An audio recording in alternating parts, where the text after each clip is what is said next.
بسم اللہ الرحمن الرحیم۔ السلام علیکم۔ حضرت امام غزالی رحمہ اللہ فرماتے ہیں، حضرت ابراہیم علیہ السلام نے ملک الموت جن کا نام عزرائیل ہے سے دریافت کیا کہ اگر ایک آدمی مشرق میں ہو اور دوسرا مغرب میں ہو اور دونوں کا وقت ایک ہو، یا کسی جگہ روحیں قبض کرنی ہو جہاں وبا پھیل گئی ہو یا جنگ ہو رہی ہو، تو تم کیا کرتے ہو؟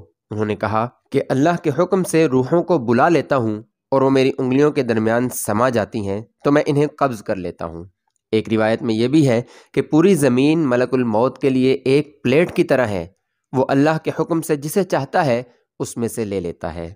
وہب بن منبع کہتے ہیں کہ ایک بادشاہ نے کسی جگہ جانے کا ارادہ کیا، پہننے کے لیے بہترین لباس منگوایا، سواری کے لیے بہترین سواری منگوائی، اس پر سوار ہو کر بڑی شان و شوکت اور متکبرانہ انداز سے نکلا کہ اس وقت اس کی نظروں میں کسی آدمی کی کوئی اہمیت نہ تھی۔ اسی دوران اس کے پاس ایک بدحال اور بکھرے ہوئے بالوں والا شخص آیا اور اسے سلام کیا، لیکن بادشاہ نے اپنے غرور اور تکبر کی وجہ سے اس کے سلام کا جواب نہ دیا۔ اس شخص نے بادشاہ کے گھوڑے کی لگام پکڑ لی۔ بادشاہ نے کہا کہ لگام پکڑ کر تو نے بہت بڑی غلطی کی ہے۔ اس نے کہا کہ میں تیرے پاس ایک ضرورت سے آیا ہوں۔ بادشاہ نے کہا میرے اترنے کا انتظار کر۔ اس نے کہا کہ نہیں، اسی وقت کام ہے۔ یہ کہہ کر اس نے لگام کو زور سے جھٹک دیا۔ بادشاہ نے کہا کہ ٹھیک ہے، اپنی ضرورت بیان کر۔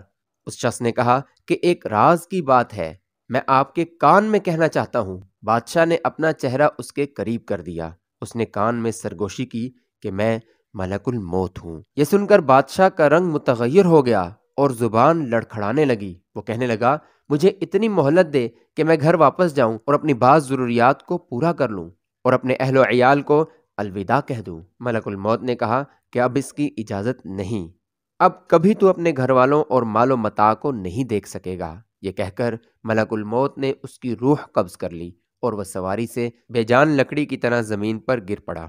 احیاء العلوم میں لکھا ہے کہ ایک بندہ مومن کی موت کا وقت آ گیا تو ملک الموت نے اس بندہ مومن سے کہا کہ مجھے تم سے ایک راز کی بات کہنی ہے۔ اس نے کہا ضرور کہو۔ ملک الموت نے کہا کہ میں ملک الموت ہوں۔ اس نے کہا کہ خوش آمدید، آپ سے ملنے کا تو مجھے بہت شوق تھا۔ ملک الموت نے کہا کہ جو کام تم نے کرنا ہے وہ پورا کر لو۔ اس شخص نے کہا کہ مجھے خدا کی ملاقات سے زیادہ کوئی محبوب کام نہیں۔ ملک الموت نے اسے کہا کہ تم کس حالت میں مرنا پسند کرو گے؟ اس نے پوچھا کیا تمہیں اس کا اختیار ہے؟ ملک الموت نے کہا کہ تم جس حالت میں مرنا پسند کرو گے میں اسی حالت میں تمہاری روح قبض کروں گا۔ اس نے کہا کہ میں سجدے کی حالت میں مرنا چاہتا ہوں۔ پھر اس مومن بندے نے خدا کے ہاں سر سجدے میں رکھ دیا اور ملک الموت نے اسی حالت میں اس کی روح قبض کر لی۔ اچھے اور بہترین واقعات سننے کے لیے چینل کو سبسکرائب کریں۔